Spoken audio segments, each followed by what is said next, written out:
Radio Classique, l'édito politique avec Le Figaro. Arthur Berda, toute la semaine sur Radio Classique. Arthur Berda du Figaro, que je salue. Bonjour Arthur. Bonjour Bernard. Vous souhaitez nous parler ce matin de la rupture accrue, selon vous, entre le peuple et ce que l'on appelle le système.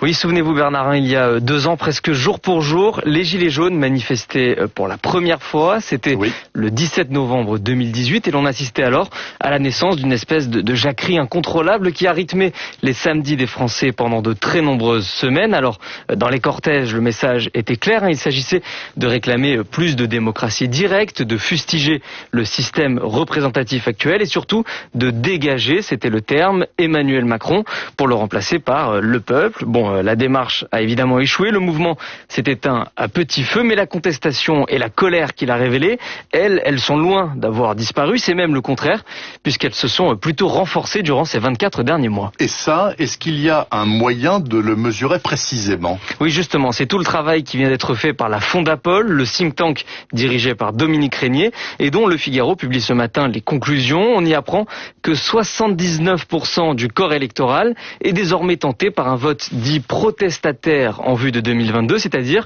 le vote blanc, l'abstention ou bien le bulletin Marine Le Pen ou Nicolas Dupont-Aignan pour l'extrême droite et Jean-Luc Mélenchon, Lutte ouvrière ou le nouveau parti anticapitaliste pour l'extrême gauche.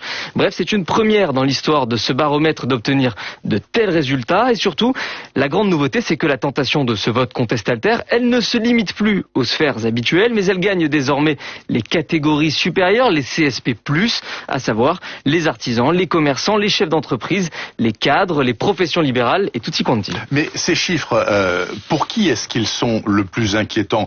Moi, dans une première approche, je dirais pour M. Macron. Oui, alors bien sûr, électoralement, c'est le président de la République qui doit le plus s'inquiéter de ces résultats, parce qu'il faut se souvenir qu'Emmanuel Macron, en 2017, il n'a été élu qu'avec 24% des voix au premier tour, et que derrière lui, Marine Le Pen et Jean-Luc Mélenchon ont obtenu 40% des suffrages à eux deux. À cela, vous ajoutez les 22% d'abstentionnistes, les bulletins blancs et nuls, et vous arrivez à près de 65% de votes dits contestataires au total. Ça représente les 2/3 du corps électoral. C'est énorme, et ça veut surtout dire que cette déconsolidation démocratique, elle peut conduire à un accident électoral en 2022. L'expression est de Dominique Régnier, et elle ne consiste évidemment pas à remettre en question la légitimité de celui ou celle qui serait élu dans 1 an et demi, mais elle consiste simplement à rappeler qu'en cas d'abstention massive, la personne qui entrera à l'Élysée pourrait avoir été choisie par une infime minorité du corps électoral.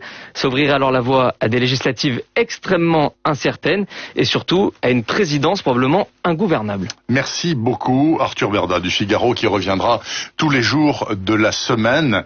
Et pardon, vous voulez rajouter quelque chose ? Pas du tout. Non, en fait... Demain, voilà. À demain. Mais c'est notre invité politique Clémentine Autain qui vous a suivi avec beaucoup d'intérêt et qui a la parole tout de suite. Il est 8h15. Radio Classique, l'invité de Bernard Poirette avec Le Figaro.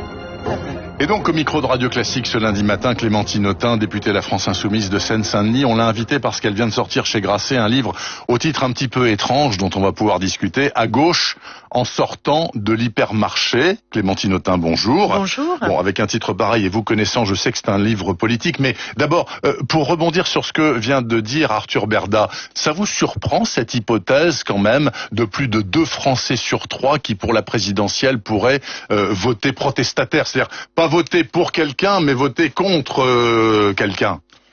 C'est votre analyse, oui, parce que quand on vote pour Jean-Luc Mélenchon, on vote pas forcément contre, on vote pour Jean-Luc Mélenchon. Lui. Et je dirais que quand on vote aussi pour Marine Le Pen, il ne faut pas sous-estimer l'adhésion idéologique de l'électorat de Marine Le Pen. Donc c'est simplement qu'en effet, celles et ceux qui ont dirigé depuis 30 à 40 ans le pays, avec la situation sociale, économique, démocratique dans laquelle on se trouve, génèrent des contestations de plus en plus fortes. Et ce qui se cherche, c'est une voie différente des politiques néolibérales qui nous ont conduits dans le mur dans lequel nous sommes. Donc je ne suis pas très étonnée que d'autres voies se cherchent. Maintenant, ce qui m'inquiète profondément, c'est l'avance prise pour l'instant par l'extrême droite et le fait que alors je n'aime pas tellement cette expression, dit du système, mais en fait, ce qu'on veut dire, c'est-à-dire ceux qui pensent que le plus important, c'est malgré tout de continuer dans la voie dans laquelle nous sommes. Bon, ceux-là ont tendance à avoir intégré ces derniers temps Marine Le Pen dans le champ démocratique, dans le champ républicain, Ouais. et d'estimer que désormais le danger principal se situerait du côté de la France insoumise. Je pense que là, nous vivons des heures qui sont des heures très dangereuses, très très dangereuses. Bon, on verra comment pratiquement toutes ces inquiétudes qui sont les vôtres, Clémentine Autain, se développent au fil des mois. Mais parlons quand même de ce pourquoi vous êtes venu ce matin. Et ce livre, donc à gauche, en sortant de l'hypermarché, il y a une petite citation en tout début de livre qui m'a donné envie de faire écouter ceci aux auditeurs. Un frigidaire, un joli scooter, un atomixer et du Dalopio, une cuisinière avec un four en verre, des tas de couverts et des pelles à gâteau. Une tourniquette pour faire la vinaigrette. Bien sûr, Boris Vian, la complainte du progrès. Vous avez été, en tant que citoyenne, bien évidemment, comme moi, comme nous tous, poussé votre caddie dans les magasins pendant le confinement. Et vous en êtes ressorti avec ce livre politique en tête. Pourquoi ?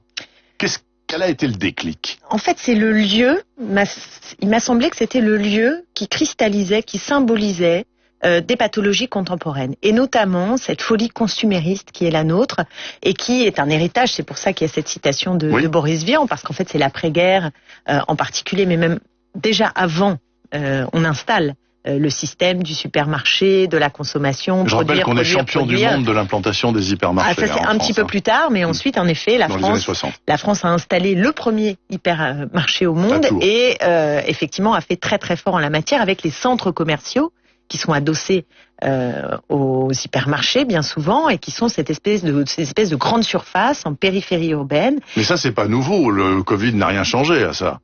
Non, le Covid n'a pas changé la réalité, mais le Covid a changé dans la prise de conscience que nous avons du sens de ce que nous achetons et de nos besoins véritables. Et au fond, à travers l'hypermarché, je pose la question des besoins. Le marketing, vous le savez, la publicité, même la façon dont est organisé l'hypermarché quand vous rentrez, vous savez, ce sont les odeurs, les couleurs, les messages, tout vous pousse à l'acte d'achat. Oui. En fait, ce qu'on veut, c'est que vous achetiez toujours plus, que vous soyez sans arrêt en alerte sur la promo. Une semaine, c'est la semaine du blanc, la semaine suivante, c'est celle du vin, après c'est Halloween. Clémentine Autain, c'est le principe même de l'économie libérale. Exactement. Acheter toujours plus. Et je vous remercie de faire le lien, parce que c'est en effet la logique libérale et derrière elle la logique capitaliste, c'est-à-dire le besoin du capital de s'accroître, et qui fait que d'ailleurs dans la grande distribution, qui est donc derrière l'hypermarché, vous avez des profits très importants recherchés avec des reversements de dividendes, pendant que les êtres humains, je pense en particulier aux caissières, sont exploités avec des métiers très durs, des salaires de misère, et en plus en passe potentiellement de disparaître. Elles ont dû faire grève pendant des semaines pour avoir 40 centimes de plus de l'heure, c'est ça? Exactement, pas de l'heure, d'augmentation du ticket restaurant. Oui, du ticket restaurant. Je ne sais pas si vous voyez le niveau. Donc c'est assez grave. Donc je pense qu'à travers l'hypermarché, vous avez aussi bien cette folie bien connue, selon vous, du marketing et du consumérisme. Il est peut-être bien connu, mais il est difficile de vivre en dehors de ça. C'est-à-dire qu'on est tous pris là-dedans. Mais le problème, Clémentine Autain, si j'ai bien compris votre livre, l'objectif c'est de consommer moins et de consommer mieux.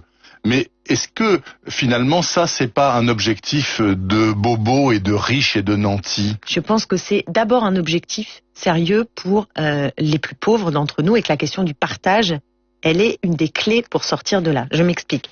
Pensons par exemple aux émeutes du Nutella. Oui. Vous vous souvenez des émeutes du Nutella? Avec la promotion sur le Nutella. Promotion sur le gros pot de Nutella. Et donc là, des scènes d'émeutes dans les hypermarchés à cause de ce Nutella.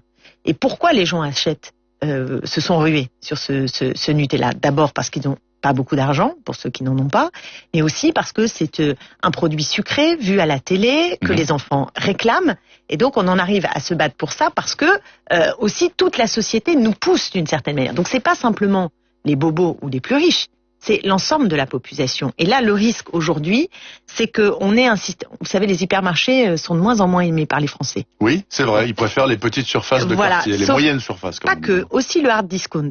Oui, aussi. Donc le risque qui est devant nous, c'est qu'on ait un développement du hard discount avec de la malbouffe dedans pour les plus pauvres, et de l'autre côté, précisément pour ceux que vous appelez les bobos, j'aime pas cette appellation parce que je sais pas toujours bien ce qu'elle veut dire, mais en tout cas des catégories sociales qui ont plus d'argent, plus de capital culturel et qui iront, eux, dans des magasins bio, cher, mais meilleur pour la santé. C'est cette voie-là que nous sommes en train de prendre, c'est-à-dire un système à 2 vitesses qui ne met pas la question du partage au cœur et qui n'attente pas d'une certaine manière à la loi du profit qui guide notre système économique. Donc moi je pense qu'il faut tout simplement changer notre façon de penser l'économie et de faire en sorte que l'économie réponde à nos besoins, partage les richesses et se pose la question de comment nous pouvons débattre démocratiquement de ce que nous produisons.